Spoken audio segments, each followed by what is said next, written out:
Hi guys, sorry to interrupt your video. Just a quick plea, subscribe to my channel please. If you haven't done it already, subscribe. Tell your friends, subscribe. Thanks. Right, you're about to go down a steep hill. What should you do to control the speed of your vehicle? Right, I've just done a video on how a car works. And at the back of that, I answer this question because it's all to do with engine braking, so that we don't overdo it with the brake pedal. Okay, so go and have a look at it, how a car works, the video. However, what we do is we go down a gear. If you go down a gear, your revs on the engine go up. If you get the revs up, then you gain more power and control from the engine. When you take your foot off the accelerator, the engine is trying to get back to idle, so it tries to slow the wheels. Go and have a look at the video, alright? But basically, if you want to go down a steep hill, we don't want to sit there with our foot on the brake pedal, because the brakes will overheat, and if they overheat then they stop braking properly. So we want to keep the brakes cool so we have got good brakes. And so if we can transfer some of the responsibility to engine braking by taking to a low gear to get high revs, then we gain more control. So we select a high gear, new, we want a low gear. Select a high gear, new, select a low gear and use the brakes carefully. Well, that's reasonable. Select a low gear and avoid using the brakes. Well, I would say carefully. If you avoid using brakes, then if you need them, you're going to hit a tree, aren't you? So, I mean, that makes the most sense. Good. Let's see what they got. When driving down a steep hill, gravity will cause your vehicle to speed up. This will make it more difficult for you to stop. To help keep your vehicle speed under control, select a lower gear to give you more engine braking and make careful use of the brakes. Basically, you don't sit on it permanently because they'll overheat, but you just sort of use it when required to top up the deficiencies in the engine braking. You are driving a vehicle that has anti-locking brakes. How should you apply the foot brake when you need to stop in an emergency? Right, anti-lock brakes. What is an anti-lock brake? Let's go back a couple of years before anti-lock brakes or ABS was invented. If you just banged your foot on the brake pedal, brakes are so good that they just stop the wheel from rotating, and if the wheels on the car are not rotating, you cannot turn. The wheel needs to be physically rotating to go to a new location. So if the wheel stops, doesn't matter where you pointed, it just slides in the direction you were last going in. So if you were skidding at a tree and you smack on the brakes, doesn't matter how you steer, you'll just hit the tree. Right. What you have to do is come back off the brake pedal so that the wheels start rotating again. If they are rotating, you can steer. And what you want to do, the optimum, is getting the wheels as slow as you can before they lock up, so that you can steer but also slow the car down. And you actually stop quicker if your wheels are rotating than if you stop the wheels, because you actually skid on molten rubber basically. So you actually slide further if you stop the wheels. So you want them rotating to stop quicker. Right. Anti-locking brake is a system that puts the brakes on and goes dunk, dunk, dunk, dunk, dunk, dunk, dunk, like this, right? So the brakes lock and then free up so you can steer, and then they lock and free up and steer and lock. So they lock, release, lock, release, lock, release, lock, release. And the reason for this is because people aren't that good at driving, frankly. So if you had an emergency, like a child runs out into the road, most people go and they bang on the brake, lock up the wheels, slide straight into the child. They don't have the ability to sort of think, oh, get your foot back off the brake pedal, because it's counterintuitive because you want to stop. So manufacturers have made a brake that does that, so that you just go, oh my god.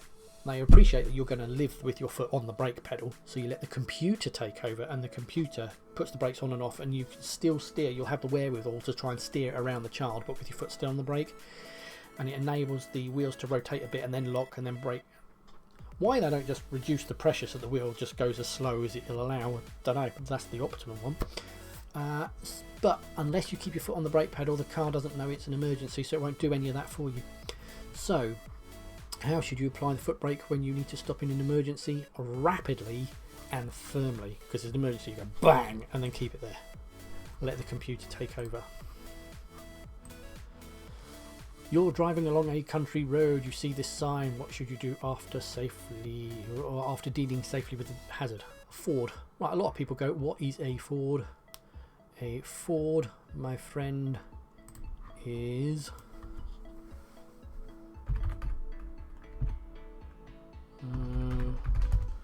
Ford River. Here we go, perfect. A ford is where a river flows over the road.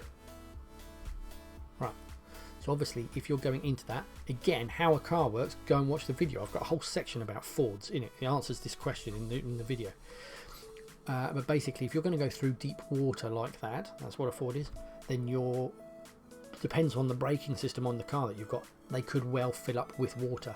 And of course, braking with water is not a great braking material. You need dry brakes to grip properly. So, the answer to that, what should you do after dealing with this safely, is test your brakes. You've got to push the brakes to try and squirt the water out of the brakes and dry them off a bit so that we have good brakes when we actually need them. Do it now whilst there's no mega urgency. It's only just purely because your brakes could well be full of water. Not a lot of people know what a Ford is, but that's what a Ford is. In which conditions will your overall stopping distance increase? Right. So the overall stopping distance is you've got dry, wet, snowy or icy, because those are the things that your tyres touch, right? So your overall stopping distance in the rain, that will increase. Fog, no, just means you can't see as far. At night, no, you'll still be able to stop quickly, just because it doesn't affect how much you grip. It affects how far you can see, but when you hit the brake pedal, you'll still stop in the same distance because the road's still dry, for argument's sake. And in strong winds, well, I mean, it'd have to be like a hurricane pushing you down the road. So and that's not really going to affect it. It's the only thing that will affect the ability of your tyres to grip the floor is with the rain. Next, how can you use your vehicle's engine as a brake? Easy, I've already explained it, and go and watch my video about how a car works. Go down a gear, raises your revs, that gives you engine braking when you take your foot off the accelerator. So how can you use your vehicle's engine as a brake? By changing to a lower gear. And then crucially take your foot off the accelerator, don't just drive to a lower gear. There, that's it. What can result when you travel for long distances in neutral, known as coasting? Right, improvement in control, easier steering, reduction in control, increased fuel consumption. Right, the answer to that is reduction in control, because you don't have engine braking or the ability to accelerate. So if you travel for long distances in neutral, known as coasting, then yes, the engine's still running, so obviously you still have brakes and you can still steer and all the rest of it, but you lose the ability to accelerate and you lose the ability to take your foot off the accelerator and the car naturally slow down. It will just keep rolling as per the hill, so you get a reduction in control. You're driving in a built-up area that has a traffic calming measures. What should you do when you approach a road bump? Okay, also known as a pillow. Right, move across the left-hand side of the road. What? Wait for any pedestrians to cross? No. Check your mirrors and slow down. Well, that makes sense. You've come up to something lying in the middle of the road. You would probably slow down, so you want to check that no one's going to go bang into the back of your car. So that's plausible. Next one, stop and check both pavements. What? It's only a traffic calming measure. It's just to slow traffic down. The idea of speed bumps and speed pillows on a road is that the road needs to be slowed down. So what they want you to do is find a nice speed for the bump and then maintain it between you and the next bump. You're not supposed to speed up between bumps. You're supposed to find the right speed and maintain it until the bumps stop, and then you can build your speed up. Because they don't want you to just slow only at the bump. It's not an accident black spot at the bump, is it? It's the road. So logically they want you slow on the whole road. The reason they put pillows in actually is because when you've got a speed bump that goes, or a sleeping policeman that goes right across the road, then any vehicle that goes down there is going to be bumped over it. But if you had something like an ambulance where they are going to someone who's got a spinal injury, Going up and down over speed bumps all the time is not good for the person inside.